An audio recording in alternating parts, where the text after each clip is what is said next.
दोस्तों, गौतम बुद्ध की शिक्षा हर किसी के जीवन को नई दिशा दे सकती है। अगर आप भी इसे मानते हैं तो कमेंट्स में नमो बुद्धाय लिखना मत भूलिए। एक समय की बात है, नगर में एक व्यापारी रहता था।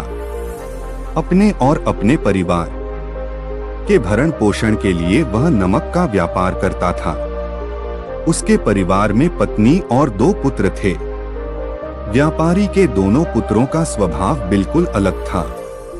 जहां एक और बड़ा पुत्र बहुत ही संकोची और शर्मीले स्वभाव का था, उसे किसी से बात करने में भी शर्म आती थी, वहीं उसका छोटा पुत्र बहिर्मुखी स्वभाव वाला व्यक्ति था। वह किसी से भी अपनी बात कहने में कभी संकोच नहीं रखता था। लोग अक्सर बड़े पुत्र को भोला और बेवकूफ समझते थे। कई बार लोग उसके भोलेपन का फायदा भी उठा लेते थे और वह पलटकर कभी किसी को कुछ नहीं कहता था। व्यापारी अपने पुत्र के इस स्वभाव के कारण बहुत अधिक नाराज होता था। बातचीत ना कर पाने और शर्मीले स्वभाव के कारण व्यापारी ने कई बार अपने पुत्र की पिटाई भी कर दी थी।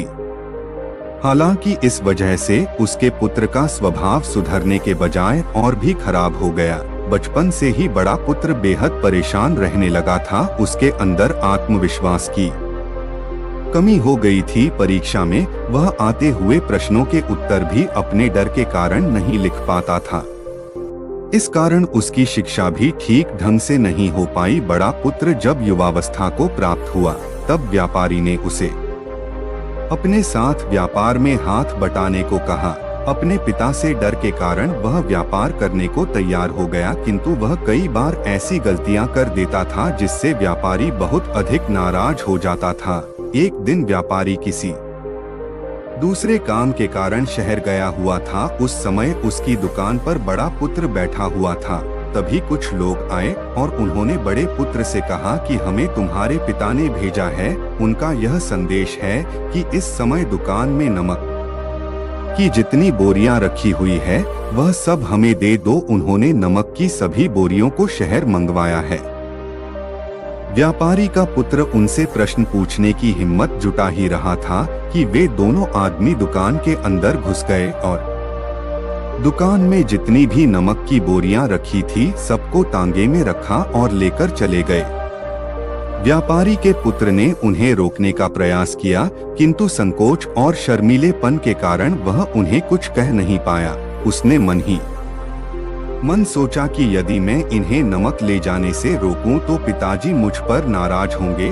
कुछ समय बाद जब व्यापारी शहर से वापस आया तो खाली दुकान देखकर उसने अपने पुत्र से प्रश्न किया कि नमक की बोरियां कहाँ गई? यह दुकान इतना खाली खाली क्यों है? तब बड़े पुत्र ने धीमे स्वर में कहा कि कुछ लोग दुकान पर आए थे और उन्होंने मुझसे कहा कि आपने नमक की बोरियों को शहर मंगवाया है, और दुकान में से सारी बोरियों को निकालकर लेकर चले गए।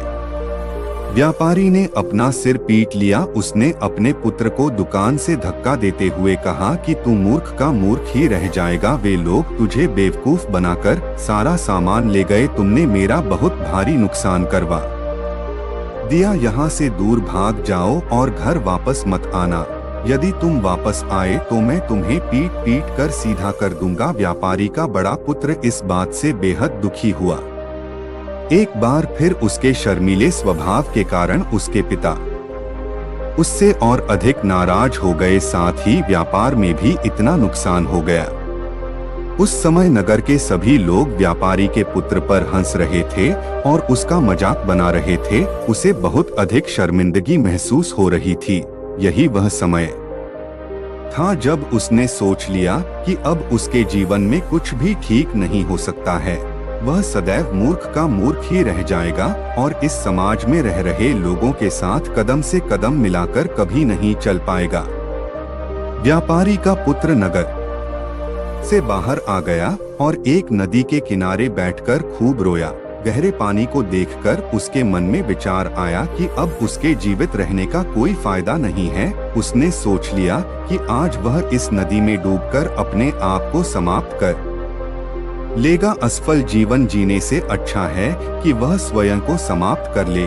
उसने जैसे ही नदी में छलांग लगाई, एक बौद्ध भिक्षु ने उसे बचा लिया और नदी से बाहर निकाल कर ले आए। व्यापारी का पुत्र बौद्ध भिक्षु पर नाराज होने लगा और कहने लगा कि तुमने मुझे क्यों बचाया, मैं इस असफल जीवन को जीना नहीं चाहता।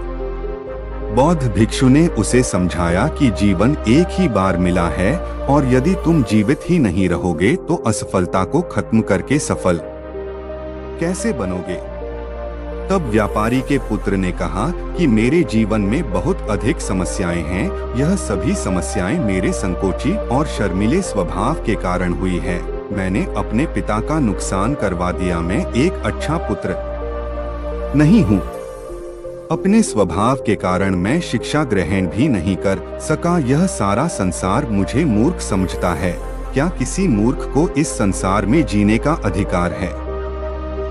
तब बौद्ध भिक्षु ने कहा कि तुम्हारे इस प्रश्न का उत्तर तो मेरे गुरु ही देंगे। चलो मैं तुम्हें मेरे गुरु से मिलवाऊं। व्यापारी के पुत्र ने कहा कि वह किसी से बात नहीं करना चाहता। आज वह अपना जीवन समाप्त कर लेगा, किंतु बौद्ध भिक्षु के बार बार समझाने के बाद वह उनके साथ जाने और उनके गुरु से मिलने के लिए तैयार हो गया। बौद्ध भिक्षु व्यापारी के पुत्र को आश्रम की ओर लेकर गए। वहां पर व्यापारी के पुत्र ने देखा कि एक व्यक्ति पेड़ के नीचे ध्यान मग्न बैठे हुए हैं। तभी बौद्ध भिक्षु ने कहा कि यह हमारे गुरु गौतम बुद्ध हैं। दोनों ने गौतम बुद्ध को प्रणाम किया। वह युवक वहीं पर बैठ गया और गौतम बुद्ध को देखकर रोने लगा। गौतम बुद्ध ने उससे उसके रोने का कारण पूछा। तब उसने कहा कि अब आप ही मेरी आखिरी उम्मीद है। यदि आप मेरी समस्या का समाधान नहीं करेंगे तो मेरा यह जीवन समाप्त हो जाएगा। गौतम बुद्ध ने व्यापारी के पुत्र से उसकी समस्या के बारे में पूछा। तब उसने बताया कि किस प्रकार वह बचपन से ही शर्मीले और अंतर्मुखी स्वभाव का है। इस कारण लोग उसी से मूर्ख समझ लेते हैं और उसके पिता भी उससे प्रेम नहीं करते। तब गौतम बुद्ध ने युवक को शांत कराते हुए कहा कि मेरे पास तुम्हारी समस्या का समाधान है। तुम्हारा जीवन बहुत ही आसान हो सकता है। तब युवक ने कहा कि क्या सचमुच ऐसा हो सकता है? आप बहुत ही महान व्यक्तित्व प्रतीत होते हैं। आपके तो कई शिष्य हैं। हे गुरुदेव, मैं भी आपका शिष्य बनना चाहता हूँ। क्या आप मुझे अपने शिष्य के रूप में स्वीकार करेंगे? गौतम बुद्ध ने कहा कि हाँ अवश्य। युवक ने कहा कि ठीक है गुरुदेव, अब मुझे वह उपाय बताइए जिससे कि मेरा जीवन बदल जाए। गौतम बुद्ध बोले, किंतु उससे पहले तुम्हें मेरे कुछ महत्वपूर्ण कार्य करने होंगे। यदि तुम मेरा यह कार्य करो तब मैं तुम्हें कुछ ऐसे उपाय बताऊंगा जिनके कारण तुम्हारे जीवन में सब कुछ ठीक हो जाएगा और तुम्हारे पिता भी तुमसे प्रसन्न रहेंगे। गौतम बुद्ध ने उस युवक को कहा कि आज से 3 दिन बाद मैं तुम्हें ऐसे उपाय बताऊंगा जिससे तुम्हारा जीवन बदल जाएगा, किंतु 3 दिनों तक तुम्हें मेरे सभी कार्य करने होंगे। मैं जैसा जैसा कहूंगा यदि तुम वह कार्य को करने में सफल रहे तो तीसरे दिन के बाद तुम्हारा जीवन बदल जाएगा। तुम्हारा पहला दिन कल से शुरू होगा। अभी जाओ और आश्रम में ही आराम करो। अगले दिन व्यापारी का पुत्र गौतम बुद्ध के पास पहुंचा और कहा कि हे गुरुदेव, मुझे पहले दिन का कार्य बताइए। तब गौतम बुद्ध ने कहा कि आज तुम्हें 10 अजनबी व्यक्तियों से बातचीत करनी है और उनका हाल जानना है। इसका लेखा जोखा शाम तक लेकर आना। व्यापारी के पुत्र को बड़ा ही संकोच महसूस हुआ, किंतु उसने गौतम बुद्ध को हाँ कह दिया। वह निकल पड़ा। 10 अजनबी लोगों से बातचीत करने। शुरू में उसे बहुत अधिक संकोच हुआ। कई लोग तो डांट कर भगा देते थे। उसके सामने अपना जीवन बदलने का यही एक उपाय था। आखिरकार कोशिश करते हुए उसने 10 अजनबी लोगों के नाम और उनके व्यापार का लेखा जोखा प्राप्त कर लिया। शाम को जब वह गौतम बुद्ध के पास पहुंचा तो प्रसन्नता के साथ उसने गौतम बुद्ध को बताया कि आज का कार्य उसने सही ढंग से पूरा कर लिया है। कुछ लोग तो उसके मित्र भी बन गए हैं। दूसरे दिन फिर वह युवक गौतम बुद्ध के पास पहुंचा। तब गौतम बुद्ध ने कहा कि आज का कार्य है, तुम आश्रम में रह रहे 10 शिष्यों को संबोधित करते हुए उन्हें जल के उपयोग के विषय में पढ़ाओ। गौतम बुद्ध की बात सुनकर व्यापारी का पुत्र हक्का बक्का रह गया। उसने कहा कि आप मुझसे किस प्रकार का कार्य करवा रहे हैं? मैं अपनी शिक्षा ठीक से पूरी नहीं कर पाया हूँ, मैं यह कार्य नहीं कर पाऊंगा। तब गौतम बुद्ध ने कहा कि ठीक है, तब मैं तुम्हें उपाय भी नहीं बताऊंगा। व्यापारी के पुत्र ने प्रार्थना करते हुए कहा कि आप जानते हैं मेरी शिक्षा अधूरी है, फिर मैं किस प्रकार बालकों को शिक्षा दे सकता हूँ? गौतम बुद्ध ने मुस्कुराते हुए कहा कि यहाँ सिर्फ मैं जानता हूँ कि तुम्हारी शिक्षा अधूरी है, वे बालक नहीं जानते। तुम रोज अपने जीवन में जल का उपयोग करते हो, यही सब बातें जाकर उन बालकों को बतानी है। आखिरकार व्यापारी के पुत्र के पास कोई रास्ता नहीं बचा। हिम्मत जुटाकर वह उन बालकों के पास पहुंच गया। शुरू में तो उसके हाथ पैर कांप पर रहे थे, किंतु आखिरकार उसने जल की विशेषताओं के बारे में बताना प्रारंभ कर दिया। उसने बालकों को जल की 5 विशेषताएं बताएं और जल्दी से वहां से भाग आया। गौतम बुद्ध के पास आकर उसने कहा कि बहुत अधिक डर लग रहा था, किंतु मैंने बालकों को जल की 5 विशेषताएं बता दी हैं। गौतम बुद्ध ने कहा कि जाओ एक बार फिर कोशिश करके आओ। व्यापारी का पुत्र ने एक बार फिर हिम्मत जुटाई और बालकों को जल के विषय में पढ़ाना शुरू किया। इस बार व्यापारी के पुत्र को बिल्कुल डर नहीं लग रहा था। पूरे आत्मविश्वास के साथ बालकों को शिक्षा दी। तब गौतम बुद्ध ने युवक की प्रशंसा करते हुए कहा कि तुम अवश्य ही साहसी हो। गौतम बुद्ध से शाबाशी सुनकर वह युवक बहुत अधिक प्रसन्न हुआ। युवक तीसरे दिन जब गौतम बुद्ध के पास आया तो गौतम बुद्ध ने उससे कहा कि आज का कार्य तुम्हें थोड़ा अजीब लग सकता है, किंतु आज तुम्हें अपने पिता से मिलने जाना है। गौतम बुद्ध की यह बात सुनकर वह युवक बहुत अधिक डर गया। उसने कहा कि नहीं नहीं, मैं अपने पिता के सामने नहीं जाऊंगा। गौतम बुद्ध ने कहा कि ठीक है, तब मैं तुम्हें उपाय भी नहीं बताऊंगा। आखिरकार उस युवक को गौतम बुद्ध की बात माननी पड़ी। गौतम बुद्ध ने उसे समझाया कि अपने पिता के पास जाकर उनसे क्षमा मांगना और कहना कि तुम्हें एक और अवसर दे ताकि तुम स्वयं को बुद्धिमान साबित कर सको। उस युवक ने बड़ी हिम्मत के साथ अपने पिता का सामना किया और उनसे क्षमा मांगी।